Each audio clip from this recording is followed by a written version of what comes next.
बिस्मिल्लाहिर्रहमानिर्रहीम। Today's topic of discussion is determination of age. Previous video के अंदर हमने पर्सनल आइडेंटिफिकेशन को कवर कर लिया था। इसमें identification of race, identification of religion, identification of sex. अब आइडेंटिफिकेशन ऑफ एज। एज को अगर आपने आइडेंटिफाई करना है, डिटरमिन करना है, तो उसके लिए भी कुछ पैरामीटर्स होते हैं। पहला है तीर, दूसरा बोन की ऑसिफिकेशन, तीसरा हाइट एंड वेट, चौथा अदर पैरामीटर्स जिसमें जनरल साइंस आ जाती है, प्यूबर्टी पे चेंजेस आना शुरू हो जाती है, या ओल्ड एज में क्या चेंजेस आती है, या कुछ माइनर साइंस आते हैं। तो सबसे पहले स्टार्ट करते हैं तीत से। ठीक हो गया? ओके, तो आज की इस वीडियो में हम तीत और बोन्स की ऑसिफिकेशन यहाँ तक बल्कि माइनर चेंजेस तक हम ख़त्म कर लेंगे। तो आपने वीडियो को लाइक कर देना है, चैनल पर नए हो तो सब्सक्राइब कर देना है। स्टार्ट करते हैं फिर वीडियो को। तो आपको पता है कि तीत हमारी बॉडी में दो सेट्स के होते हैं, एक होते हैं प्राइमरी, दूसरे होते हैं सेकेंडरी। ठीक हो गया? प्राइमरी टेम्परेरी डेसिडियस या मिल्क टीथ, जो सेकेंडरी होते हैं परमानेंट टीथ होते हैं। ठीक हो गया? ओके, जो टेम्परेरी टीथ होते हैं 20 नंबर होते हैं, जबकि परमानेंट टीथ 32 नंबर होते हैं। पहला जो टेम्परेरी टीथ होता है वो 6 मंथ में निकलता है, जबकि पहला जो परमानेंट टीथ निकलता है वो निकलता होता है 6 ईयर्स तक, 6 महीने और 6 साल। सबसे पहले जो परमानेंट टीथ निकलते हैं वो लोअर जॉ में निकलते हैं, फिर अपर जॉ में निकलते हैं। ओके, जो टेम्परेरी टीथ सबसे पहला जो निकलता है वो होता है इंसाइजर, लेकिन इस केस में पहले सबसे पहले फर्स्ट मोलर निकलता होता है। ठीक हो गया? और कहते हैं कि जो तमाम टीथ निकल जाती है 12 से लेकर 15 ईयर्स तक, लेकिन जो थर्ड मोलर होता है जिसको विजडम टीथ बोलते हैं, ये 17 से लेकर 25 ईयर्स तक जाके इरप्ट होता है। ओके, तो ये अब हम देख लेते हैं टेम्परेरी और परमानेंट टीथ में डिफरेंस। तो टेम्परेरी 20 नंबर होते हैं, परमानेंट 32 नंबर होते हैं। हम कह सकते हैं कि टेम्परेरी के अंदर कोई इसके अंदर प्री मोलर्स नहीं होते, परमानेंट के अंदर प्री मोलर्स होते हैं। ओके, प्री मोलर्स होते हैं। टेम्परेरी टीथ की अगर प्रॉपर्टीज़ को कंपेयर करते हैं तो टेम्परेरी टीथ स्मॉल होते हैं, नैरो होते हैं, लाइट वेट होते हैं, डेलिकेट होते हैं। लेकिन इसके भी कुछ एक्सेप्शन है, वो है टेम्परेरी मोलर्स, जो कि रिप्लेस कर देते हैं किसको? परमानेंट प्री मोलर को। ओके, ठीक हो गया? तो इसकी एक्सेप्शन आएगी टेम्परेरी प्री मोलर, और इसमें भी एक्सेप्शन आएगी टेम्परेरी मोलर्स की। ओके, ठीक हो गया? तो परमानेंट टीथ और टेम्परेरी टीथ में क्या फ़र्क होता है कि टेम्परेरी टीथ होते हैं स्मॉल होते हैं, लेकिन जो परमानेंट टीथ होती है बिग होती है।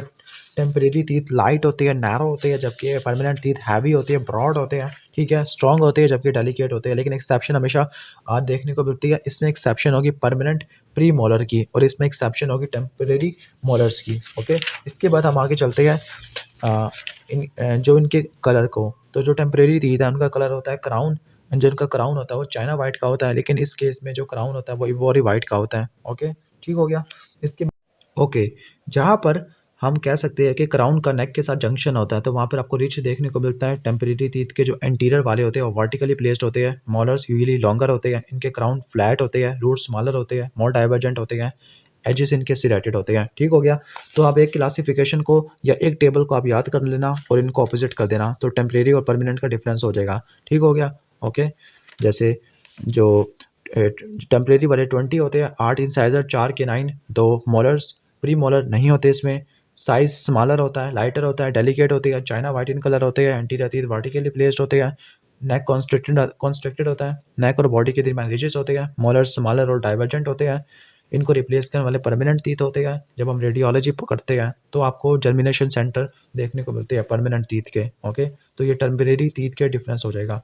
अब इसके बाद यहाँ पर जो इनकी इरप्शन टाइम लिखा हुआ है, अब इरप्शन टाइम को याद किस तरह से करना है? सबसे पहले आपको ये पता होना चाहिए कि जो सेंट्रल इंसाइजर होते हैं, लोअर इंसाइजर होते हैं, वो 6 से लेकर 8 मंथ में जाके इरप्ट होते हैं, जबकि फर्स्ट मोलर जो रिलेटिवली लोअर जॉ के अंदर वो 6 से लेकर 7 साल में जाके इरप्ट होता है। ठीक है? तो पहले तो आपने ये याद रख लेना है। फिर परमानेंट की अगर बात करते हैं तो परमानेंट के अंदर फिर आपने सेंट्रल इंसाइजर की बात करनी है, फिर लैटरल इंसाइजर की बात करनी है, फिर फर्स्ट प्री मोलर की तरतीब से जाना है, किनाइन को छोड़ गया है, सेकंड प्री मोलर की, फिर किनाइन को पुट कर लेना है। फर्स्ट मोलर को आना चाहिए था, लेकिन फर्स्ट मोलर पहले हो चुका है, फिर सेकंड मोलर, फिर थर्ड मोलर। इस केस में आपने इंसाइजर को करने के बाद फिर जाना है मोलर की तरफ, फिर किनाइन की तरफ, और फिर सेकंड मोलर की तरफ। इस केस में आपने 1 से लेकर 2 मंथ्स ऐड कर देनी है। इस केस में आपने 1 से लेकर 2 साल ऐड कर देने हैं, सिवाय थर्ड मोलर के। इसमें आपने 17 से लेकर 25 तक याद कर लेना है। इसके बाद estimation of age from the teeth. अब टीथ से एज की एस्टिमेशन किस तरह से कर सकते हैं? पहला मेथड है बॉयड मेथड। बॉयड मेथड के अंदर जो इनेमल ऑफ टीथ होता है और डेंटिन के ऊपर क्रॉस स्ट्राइएशंस होती है, क्रॉस स्ट्राइएशन को काउंट कर लेंगे from the neonatal line, जो बर्थ के टाइम पे मौजूद होती है। तो जो number of the cross striations on the enamel and the dentin from the neonatal line is called incremental line. ठीक है? तो इनकी इंक्रीमेंटल लाइन को काउंट करने से जो हम मेथड यूज़ करते हैं उसको बोलते हैं बॉयड मेथड। एक्यूरेट होता है क्योंकि न्यूनेटल लाइन बर्थ के वक़्त मौजूद होती है और इन लाइन्स को काउंट करने के बाद हम किसी भी चाइल्ड की एज को आसानी से एस्टिमेट कर सकते हैं। इसके बाद है गुस्टेफ्सन मेथड। गुस्टेफ्सन मेथड में ये है कि जैसे-जैसे एज बढ़ती रहती है तो टीथ के अंदर वेयर एंड टियर चेंजेस आना शुरू हो जाती है। ठीक है? उन वेयर एंड टियर चेंजेस को देखने के बाद हम एज को डिटरमाइन कर सकते हैं। इसके डिफरेंट पैरामीटर्स होते हैं। सबसे पहला है इटरेशन पेरियोडोंटोसिस। लेकिन आपको ये बताता जाऊँ कि इसका सबसे अच्छा वाला जो पैरामीटर होता है वो है रूट ट्रांसपेरेंसी। दूसरे नंबर पे सेकंड रिलायबल में स्कैंडियोडेंटिन और सबसे वर्स्ट रिलायबल में आता है रूट रिज़ॉर्प्शन। तो इटरेशन के अंदर बोन्स की वेयरिंग हो जाती है, वेयरिंग डाउन हो जाती है स्पेसिफिकली इनके इंसाइज़ल या ओक्लूसिव सरफेस की। जब बार-बार मास्टिकेशन करते हैं तो फिर इटरेशन आ जाती है। इसके बाद है पेरियोडोंटोसिस। पेरियोडोंटोसिस के अंदर जो सॉकेट होती है उसके अंदर दाँत ढीला पड़ जाता है, ठीक है? इसके बाद है स्कैंडियोडेंटिन फॉर्मेशन। इसमें जो कैविटी होती है, नॉर्मल कैविटी स्किन फिलिंग हो जाती है। चौथा है सीमेंटम एपोज़िशन, ये रूट के ऊपर देखने को मिलती है। पाँचवाँ रूट रिज़ॉर्प्शन और छठा रूट ट्रांसलूसेंसी होता है, ठीक हो गया? ये 6 चीज़ें होती हैं जो एज के बढ़ने के साथ-साथ वेयर एंड टियर चेंजेस को शो कर लेती हैं। इसके बाद है न्यूनेटल लाइन होती है। Neonatal line exceptionally well marked line होती है, बर्थ के ऊपर पड़ी हुई होती है। तो न्यूनेटल लाइन के बाद जो आगे क्रॉस स्ट्राइएशंस होती हैं, उनको इंक्रीमेंटल लाइन बोलते हैं। इंक्रीमेंटल लाइन को अगर आप डिटरमाइन करोगे तो उसको बोलते हैं बॉयड मेथड, ओके? तीत की मेडिको लीगल इंपॉर्टेंस क्या होती है? तीत से हम एज को मालूम कर सकते हैं, सेक्स को मालूम कर सकते हैं, रेस को मालूम कर सकते हैं, ऑक्यूपेशन को मालूम कर सकते हैं, सोशल स्टेटस को मालूम कर सकते हैं या फिर ये मालूम कर सकते हैं कि विक्टिम ऑफ असॉल्ट की या वेपन ऑफ ऑफेंस के तौर पे इस्तेमाल तो नहीं हुए। एज किस तरह से मालूम कर सकते हैं कि वही बता दिया था कि इरप्शन टाइम से हम मेजर कर सकते हैं। सेक्स भी डिटरमाइन कर सकते हैं कि जो डेंटल पल्प होता है, डेंटल पल्प के अंदर सेल्स को आइसोलेट करते हैं, वहाँ पे अगर वाई क्रोमोसोम को आइडेंटिफाई करते हैं बाय क्विनाक्रिन स्टेन।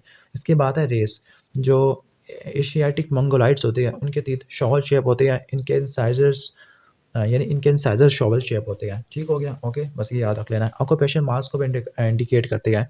कॉबलर्स के, टेलर्स के, इलेक्ट्रीशियन के जो teeth होते हैं, इनके अपर इंसाइज़र्स नॉच होते हैं क्योंकि बारी-बारी इस तरह जो दर्जी होती है, वो धागे को काट लेती है अपने इंसाइज़र वाले teeth से, तो इनके अपर इंसाइज़र्स में नॉच होता है। सोशल स्टेटस का भी पता चला सकती है कि कुछ लोग अपने दाँतों की फीलिंग करते हैं, गोल्ड से या सिल्वर फीलिंग करते हैं, ठीक हो गया? ओके। और इसके अलावा teeth as a victim of assault, कि जो टीथ का फ्रैक्चर होता है या डिसलोकेशन होती है, यहाँ तक कि एनामल ब्रेक हो जाता है, तो उसको बोलते हैं ग्रीवियस हर्ट बोलते हैं, ठीक हो गया? ओके। जो इंजरीज़ टीथ की वजह से प्रोड्यूस होती है, वो एब्रेशन हो सकती है, लैसिरेशन हो सकती है, तो टीथ को हम यूज़ कर सकते हैं इन टीथ वाली इन्फॉर्मेशन को यूज़ कर सकते हैं for the determination of nature of injury, ठीक है? अब इसके बाद है age determination from the ossification of bone. अब ये वाला टॉपिक यहाँ पे डिटेल से लिखा हुआ नहीं है, आगे जाके डिटेल से लिखा हुआ है, लेकिन age determination from ossification of bone, इसके लिए 2 मेथड होते हैं। पहला है सब्जेक्टिव, दूसरा होता है ऑब्जेक्टिव। ये ऑब्जेक्टिव वाला है। सब्जेक्टिव मेथड के अंदर आप प्राइमरी सेंटर की अपीयरेंस, उसकी डेवलपमेंट को देखते हो, सेकेंडरी सेंटर की अपीयरेंस, उसकी डेवलपमेंट को देखते हो, एपिफाइसिस और डायफिसिस के क्लोजर को देखते हो, ठीक हो गया? और इनको देखने के लिए आप बोन्स की फिजिकल एग्जामिनेशन करते हो, इनके सेंटर्स को लोकेट करते हो, एक्स-रे से इनकी डेमोंस्ट्रेशन करते हो। दूसरा ऑब्जेक्टिव मेथड, ऑब्जेक्टिव मेथड में ये लिखा हुआ है कि जैसे-जैसे एज बढ़ती है, उसके साथ बोन्स की जो लेंथ होती है वो भी बढ़ती रहती है up till the age of maturity, जो 18 से लेकर 25 साल तक होती है, ठीक है? तो ये हो जाता है ऑब्जेक्टिव मेथड, ओके।